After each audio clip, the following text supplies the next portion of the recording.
Hello friends, welcome back in our class. उम्मीद करते हैं आप सभी स्वस्थ होंगे और अच्छे से अपनी तैयारी कर रहे होंगे। आज की क्लास में हम डीएलएड थर्ड सेमेस्टर के सेकंड पेपर समावेशी शिक्षा के कुछ महत्वपूर्ण प्रीवियस ईयर क्वेश्चंस को सॉल्व करेंगे। आपके एग्जाम में टोटल 15 एमसीक्यू क्वेश्चंस पूछे जाते हैं और एक क्वेश्चन 1 मार्क्स का होता है। तो इस प्रकार से आपके पेपर के 15 मार्क्स आपको एमसीक्यू क्वेश्चन से ही मिलते हैं। तो इसलिए यह बहुत महत्वपूर्ण हो जाता है कि आप इन क्वेश्चंस को अच्छे से तैयार करें। तो आइए स्टार्ट करते हैं क्वेश्चन नंबर 1 से। पहला प्रश्न है, निम्न में से विशिष्ट बालक नहीं है। इन में से कौन विशिष्ट बालक नहीं होते हैं? प्रतिभाशाली बालक, मंदबुद्धि बालक, दृष्टि दोष युक्त बालक या फिर अल्पसंख्यक बालक। इनमें से प्रतिभाशाली बालक, मंदबुद्धि बालक और दृष्टि दोष युक्त बालक, इन्हें विशिष्ट बालक की कैटेगरी में रखा जाता है, परंतु अल्पसंख्यक बालक को विशिष्ट बालकों की कैटेगरी में नहीं रखा जाता है। तो हमारा सही जवाब होगा ऑप्शन घ। नेक्स्ट क्वेश्चन है, प्रतिभाशाली बालकों की शिक्षा में क्या आवश्यक है? प्रतिभाशाली बालकों की शिक्षा के लिए क्या आवश्यक होता है? तीव्र गति से अध्ययन, संपुष्ट कार्यक्रम, व्यक्तिगत ध्यान या फिर इनमें से सभी। प्रतिभाशाली बालकों की शिक्षा के लिए व्यक्तिगत ध्यान आवश्यक होता है। नेक्स्ट क्वेश्चन है, प्रारंभिक अवस्था में मंदबुद्धि बालकों की पहचान कैसे हो सकती है? मंदबुद्धि बालकों की पहचान प्रारंभ में ही कैसे कर सकते हैं? अवलोकन से, परीक्षण से, साक्षात्कार से या प्रक्षेपी प्रविधि से। इनमें से किस विधि से मंदबुद्धि बालकों की पहचान हो सकती है? मंदबुद्धि बालकों की पहचान प्रक्षेपी प्रविधि से की जाती है। नेक्स्ट क्वेश्चन है, निर्देशन की आवश्यकता होती है। इनमें से किन व्यक्तियों को निर्देशन अर्थात डायरेक्शन की आवश्यकता होती है? अपंग व्यक्तियों को, विशेष व्यक्तियों को, सामान्य व्यक्तियों को या फिर सभी को? इनमें से सभी व्यक्ति, चाहे वे अपंग हो, विशेष हो या फिर सामान्य हो, उन्हें निर्देशन की आवश्यकता होती है। नेक्स्ट क्वेश्चन है, दृष्टि दोष की पहचान है। इनमें से दृष्टि दोष की पहचान क्या होती है? आंखों को बार बार झपकाना, पढ़ते समय आंखों में दर्द, आंखों के निकट पुस्तक को रखना या फिर सभी। तो इनमें से ये सभी ही दृष्टि दोष की पहचान होती है। आंखों को बार बार झपकाना, आंखों में दर्द, पुस्तक को बहुत ज्यादा आंख के निकट रखना। तो यहाँ पर हमारा सही जवाब होगा ऑप्शन घ। नेक्स्ट क्वेश्चन है, विशिष्टता का सम प्रत्यय होता है। विशिष्टता का सम प्रत्यय बताना है, गुणात्मक, मात्रात्मक, दोनों या फिर इनमें से कोई नहीं। विशिष्टता का सम प्रत्यय गुणात्मक और मात्रात्मक दोनों होता है। नेक्स्ट क्वेश्चन है, कौन शिक्षा के क्षेत्र में विशिष्ट बालकों का वर्ग नहीं है? इनमें से विशिष्ट बालकों का वर्ग कौन सा नहीं है? बौद्धिक दृष्टि से विशिष्ट बालक, शारीरिक दृष्टि से विशिष्ट बालक, जातिगत दृष्टि से विशिष्ट बालक, शैक्षिक दृष्टि से विशिष्ट बालक। तो इनमें से जातिगत दृष्टि से विशिष्ट बालक, ये विशिष्ट बालकों का वर्ग शिक्षा के क्षेत्र में नहीं है। बौद्धिक, शारीरिक और शैक्षिक, ये शिक्षा के क्षेत्र में विशिष्ट बालकों का वर्ग है। तो यहाँ पर हमारा सही जवाब है, जातिगत दृष्टि से विशिष्ट बालकों का वर्ग शिक्षा के क्षेत्र में विशिष्ट बालकों का वर्ग नहीं माना जाता है। नेक्स्ट क्वेश्चन है, ब्रेल विधि संबंधित है। ब्रेल विधि किस दोष से संबंधित होता है? श्रवण दोष, मानसिक दोष, अपंगहीनता या फिर दृष्टि दोष।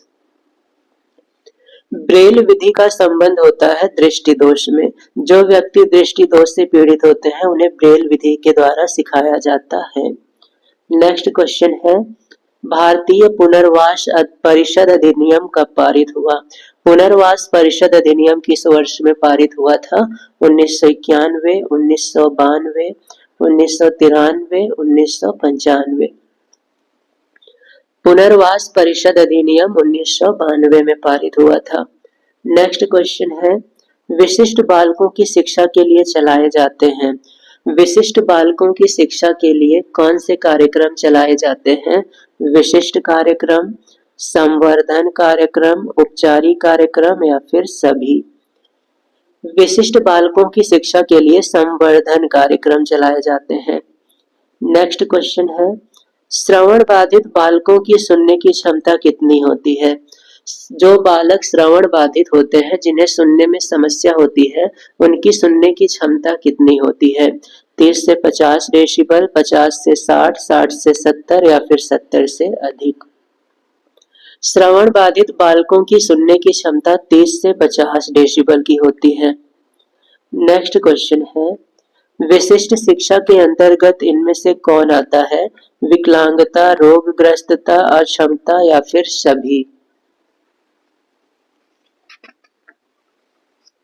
इनमें से सभी विशिष्ट शिक्षा के अंतर्गत आएंगे, चाहे वह विकलांग हो, रोगग्रस्त हो या फिर अक्षम हो। नेक्स्ट क्वेश्चन है, सही दृष्टि कहलाती है। सही दृष्टि कितनी होती है? 6/6, 6/9, 6/12 या फिर 6/18? सही दृष्टि होती है 6/6। नेक्स्ट क्वेश्चन है, शैक्षिक समावेशन से क्या तात्पर्य है? पिछड़े बच्चों को शिक्षा प्रदान करना, विकलांग बच्चों को शिक्षा प्रदान करना, सभी बच्चों को शिक्षा प्रक्रिया से जोड़ना, बच्चों में शैक्षिक समझ बढ़ाना। इनमें से क्या शैक्षिक समावेशन से संबंधित है? शैक्षिक समावेशन का तात्पर्य होता है सभी बच्चों को शिक्षा प्रक्रिया से जोड़ना। नेक्स्ट क्वेश्चन है, भाटिया बैटरी में कुल कितने उप परीक्षण होते हैं? भाटिया बैटरी एक प्रकार का परीक्षण है, इसमें कितने उप परीक्षण होते हैं? 2, 3, 5 या फिर 7? भाटिया बैटरी में कुल 5 उप परीक्षण होते हैं। यह क्वेश्चन आपके लिए काफी इंपॉर्टेंट है, इसे आप तैयार रखेंगे। नेक्स्ट क्वेश्चन है, क्रमिक विकास के सिद्धांत का प्रतिपादन किसने किया? किंग एवं थॉर्नडाइक, स्किनर, नन या फिर अरस्तु? इनमें से किसने क्रमिक विकास का सिद्धांत दिया है? क्रमिक विकास का सिद्धांत यह किंग एवं थॉर्नडाइक के द्वारा दिया गया है। नेक्स्ट क्वेश्चन है, अधिक तनाव का काल कहलाता है। इनमें से कौन सा काल अधिक तनाव का काल होता है? शैशवावस्था, किशोरावस्था, बाल्यावस्था या फिर प्रौढ़ावस्था? इनमें से किशोरावस्था ये अधिक तनाव का काल कहलाता है। इसी को उथल पुथल का काल भी कहा जाता है, उथल पुथल का काल। नेक्स्ट क्वेश्चन है, स्कूली बच्चों में व्यक्तिगत विभिन्नताएं किस रूप में पाई जाती हैं? शारीरिक, मानसिक, रुचि या फिर सभी?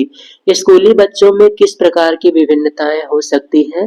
स्कूली बच्चों में शारीरिक विभिन्नता हो सकती है, मानसिक विभिन्नता हो सकती है, रुचि की भिन्नता हो सकती है। तो यहाँ पर सही जवाब होगा उपर्युक्त सभी। ये सभी भिन्नताएं स्कूली बच्चों में पाई जाती हैं। नेक्स्ट क्वेश्चन है, प्रतिभाशाली विद्यार्थी हैं। इनमें से कौन से विद्यार्थी प्रतिभाशाली विद्यार्थी होते हैं? अभिसारी, अपसारी, बहिर्मुखी या फिर बहुत परिश्रमी? इनमें से अपसारी प्रकृति के विद्यार्थी प्रतिभाशाली होते हैं, जो अपने विचारों को लगातार फैलाने की या फिर विचार दृष्टिकोण को व्यापक करने की कोशिश करते हैं। नेक्स्ट क्वेश्चन है, निम्न में से कौन सृजनात्मकता से संबंधित है? इनमें से किसका संबंध सृजन से नहीं है? मौलिकता, प्रवाह, मितव्ययिता या फिर उपयोगिता? इनमें से किस एक का संबंध सृजनात्मकता से नहीं है? मितव्ययिता। मितव्ययिता का संबंध सृजन क्षमता से नहीं होता है। तो ये थे डीएलएड थर्ड सेमेस्टर के सेकंड पेपर समावेशी शिक्षा के कुछ इंपॉर्टेंट एमसीक्यू क्वेश्चंस, जो आपकी एग्जाम के लिए बेहद ही इंपॉर्टेंट है। आप इन्हें अच्छे से तैयार कर लें, और साथ ही साथ अगर आप हमारी डेली क्लासेस की पीडीएफ्स को प्राप्त करना चाहते हैं तो इसके लिए आप हमारे टेलीग्राम चैनल को ज्वाइन कर सकते हैं। हमारे टेलीग्राम चैनल का लिंक आपको डिस्क्रिप्शन में मिल जाएगा। और यदि आपने अभी तक हमारे चैनल को सब्सक्राइब नहीं किया है तो सब्सक्राइब कर लें ताकि हमारी डेली आने वाली क्लास की अपडेट्स आप तक पहुंचती रहें।